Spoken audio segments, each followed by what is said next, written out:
Oke, halo, balik lagi di channel ini. Kali ini kita bakal lanjut latihan soal lagi. Dan kali ini materinya itu adalah mekanika benda langit. Langsung aja masuk ke soal.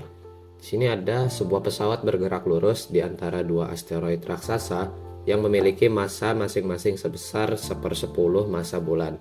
Kedua asteroid terpisah sejauh 20.000 km dan pesawat tersebut memiliki jarak yang selalu sama dari kedua asteroid tersebut. Berapa kecepatan minimum yang diperlukan pesawat saat berada tepat di tengah-tengah kedua asteroid agar pesawat tersebut dapat lepas dari tarikan gravitasinya? Oke, ini coba kalian kerjakan dulu sendiri. Pause dulu videonya. Nah, jadi kalau mau ini kita bisa pakai energi ya.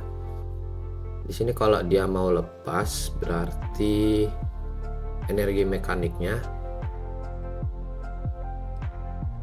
harus 0. Yang dimana energi mekanik itu kalau kita jabarin kan jadinya EK ditambah EP sama dengan 0.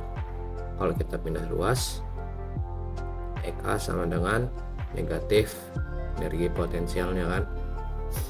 Karena dia ada di kedua asteroid, berarti EP-nya ini energi potensialnya total ya sebutannya. Kira-kira gambarannya gini lah pas dia di tengah-tengah. Ini roketnya.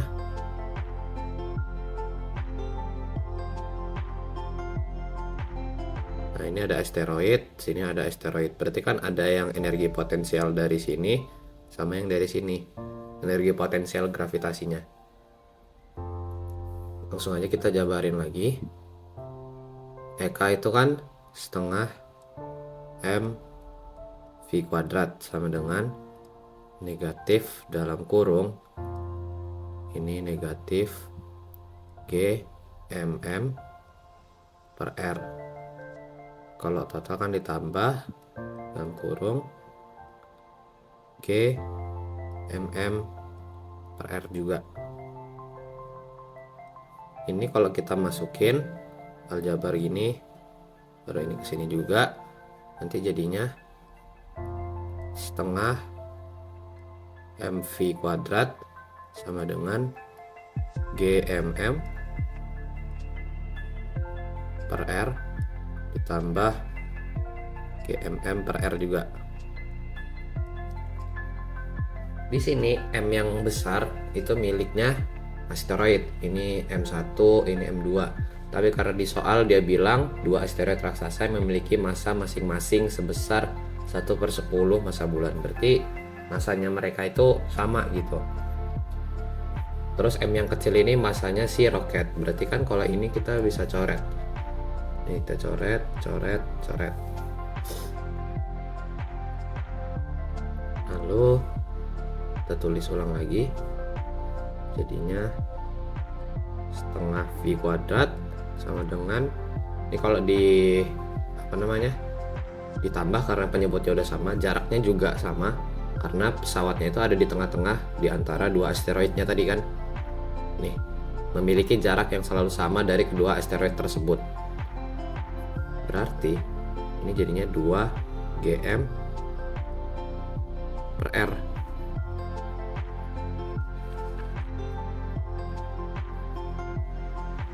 Karena kita mau cari V-nya, berarti nanti V kuadrat itu sama aja kayak 4 GM per R. Ini bisa kita ubah jadinya akar 4 GM per R. Ups, nggak nyebut. Ntar geser dulu.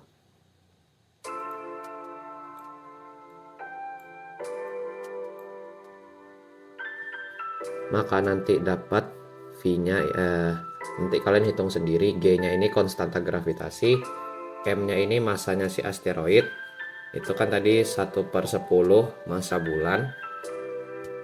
R-nya sama dengan berapa? 10.000 km. M-nya tadi itu adalah 1/10 massa bulan. Massa bulan itu kalau cek di tabel konstanta itu 7,348 kali 10⁻²². Nah ini, maka nanti dapat V-nya itu sama dengan kalau dibulatin ya, jadinya 443 meter per second. Ada deh jawabannya. Jawabannya adalah yang A. Oke, lanjut lagi. Nomor berikutnya. Sebuah partikel dari permukaan matahari meluncur secara vertikal dengan kecepatan 400 km per second. Berapa kecepatan partikel ketika sampai ke radius orbit bumi? Nah, di sini kita juga bisa pakai energi juga ya. Energi mekanik, hukum kekekalan energi, ya itu. Jadi energi mekanik 1 posisi awalnya ya sama dengan energi mekanik 2. Oke, berarti kita ini tulis ulang lagi ya, jabarin setengah mv² dikurang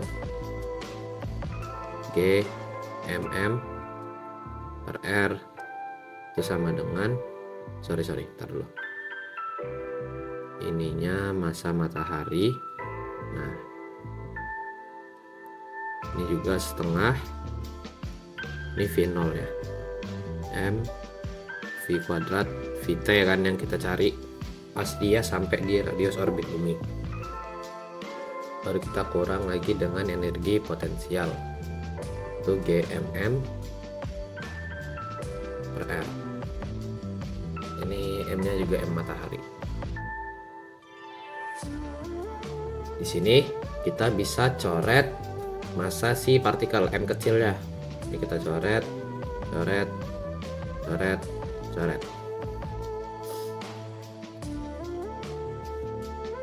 Karena kita mau cari Vt nya, kalau ini pindah ruas berarti kuadrat itu sama aja V0² dikurang, ini kan kalau Gm yang kanan ini kita pindah sini kan jadinya tambah Gm bisa kita faktorkan jadinya nanti 2 Gm.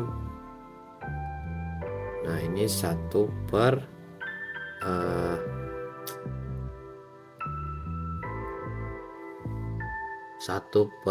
R yang ini dikurang 1 per R ya. Jadi R yang ini itu adalah radius matahari itu 6,96 kali 10⁻8. Lalu yang ini adalah 1 SA, yang mana kalau kita hitung nanti Vt itu jadinya negatif 2,2 meter per second kali 10⁻11 meter per second nih Nah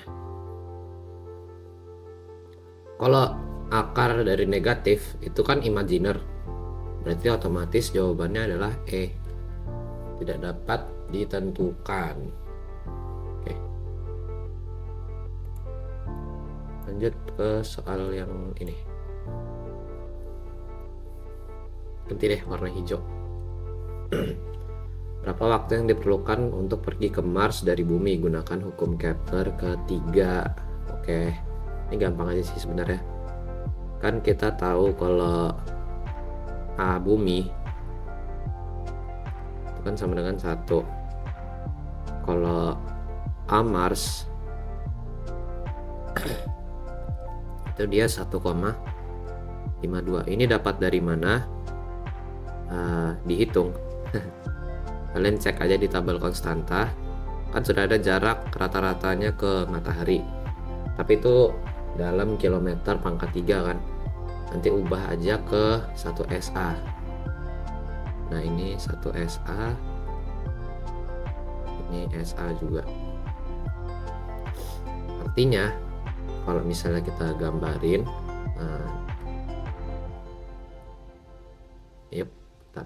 sorry,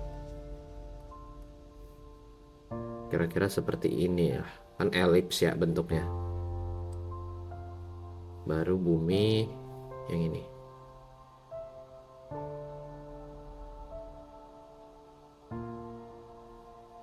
Nah kalau kita bikin semacam garis gini,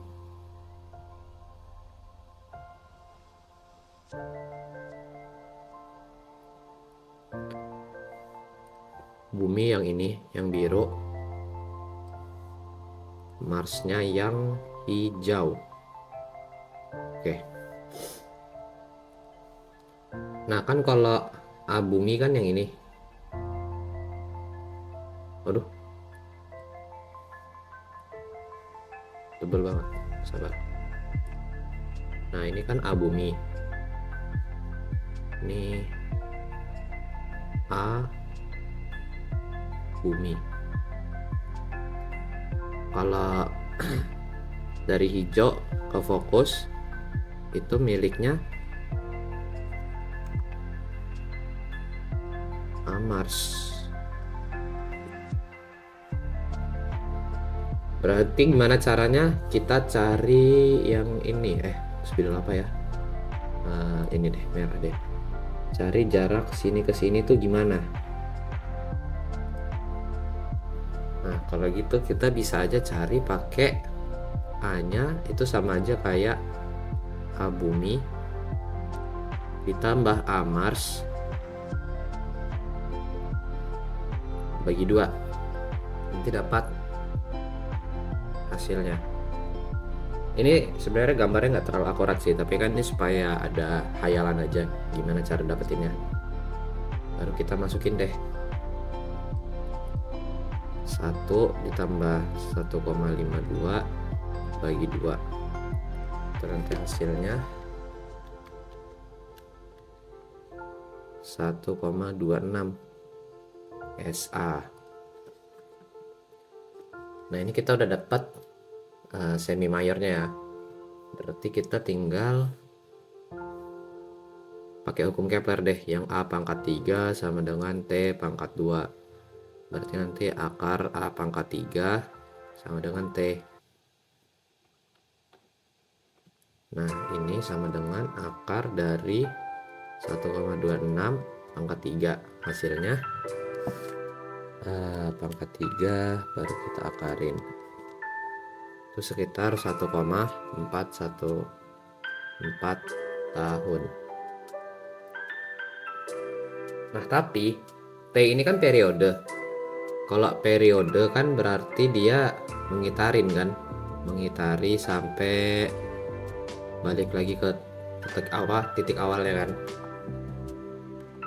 Nah sampai titik awalnya kan kita kan cuma perlunya dia sampai bumi ke Mars, nggak perlu sampai mutar satu periode gitu. Berarti kan dia cuma perlu setengahnya aja. Berarti ini T per 2 1,414 dibagi 2 didapatnya 0,707 tahun atau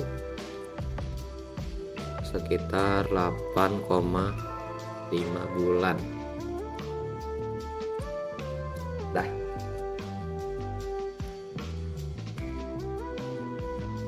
Oke, lanjut lagi ke soal ini. Soal terakhir untuk video ini.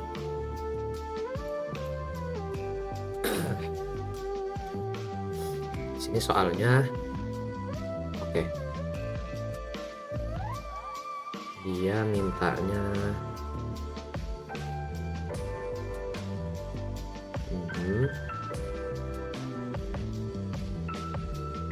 hitung besar gaya. Oke. Berarti ini kan kalau digambar ya, ini bumi. Lalu ini ada bulan.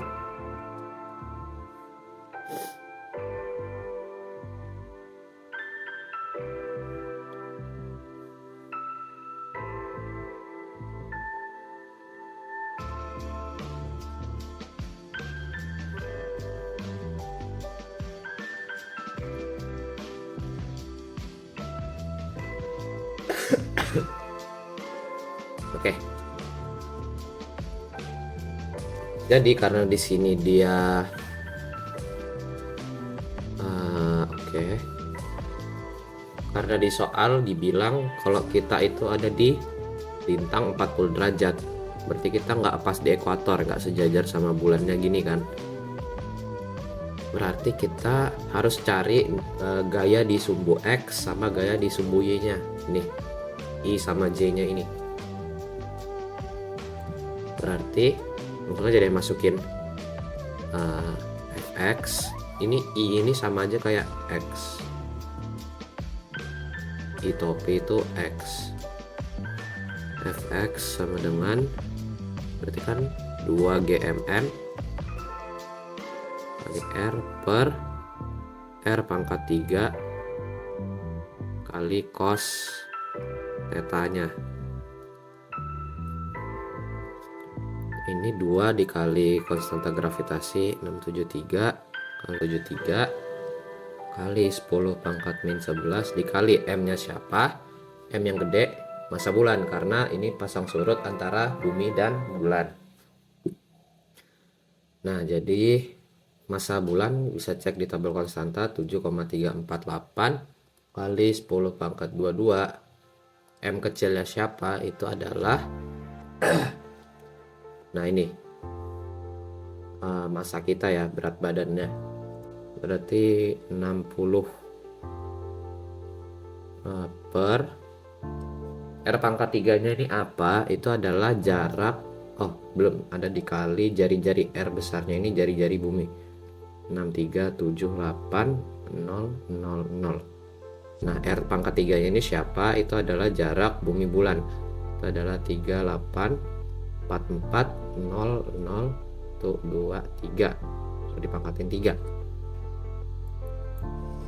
Lalu dikali cos tetanya. Tetanya itu adalah lintang kita berada ya, cos 40 derajat. Oke, jadi hasilnya itu sekitar 5,06 kali 10 pangkat min 5 Newton. Lanjut kita untuk yang di sumbu Y-nya Fy. Kita lihat lagi, berarti dia cuma negatif ya, ini negatif sin. Nah, berarti negatif G mm per R pangkat 3 dikali sin theta. Ini nilai-nilainya sama aja, M nya itu masih massa bulan, M nya massa orangnya, R yang besar jari-jari bumi, baru yang R pangkat 3 itu adalah jarak bumi bulan, sedangkan sudutnya itu adalah sudut si lintang kita ini. Oke, jadi dapatnya nanti sekitar negatif 2,12 kali 10 pangkat min 5. Nah, di sini kita dikasih tahu juga nih besar gaya, hitunglah besar gaya dalam satuan Newton. F sama dengan Fx kuadrat ditambah Fy kuadrat. Berarti F ini akar Fx kuadrat ditambah Fy kuadrat. Berarti nanti 5,06 kali 10 pangkat min 5 kita kuadratin ditambah ini negatif 2,12 kali 10 pangkat min 5 baru dikuadratin. Jadi hasilnya dapat 5,49 kali 10 pangkat min 5 Newton. Ini deh. Oke, mungkin cukup sekian untuk latihan soalnya. Kita ada bahas 4 soal doang ya. Mohon maaf kalau misalnya penjelasannya kurang jelas, terus ada salah-salah, karena yang jelasin juga masih dalam proses belajar. Oke, terima kasih buat yang udah nonton. Bye-bye.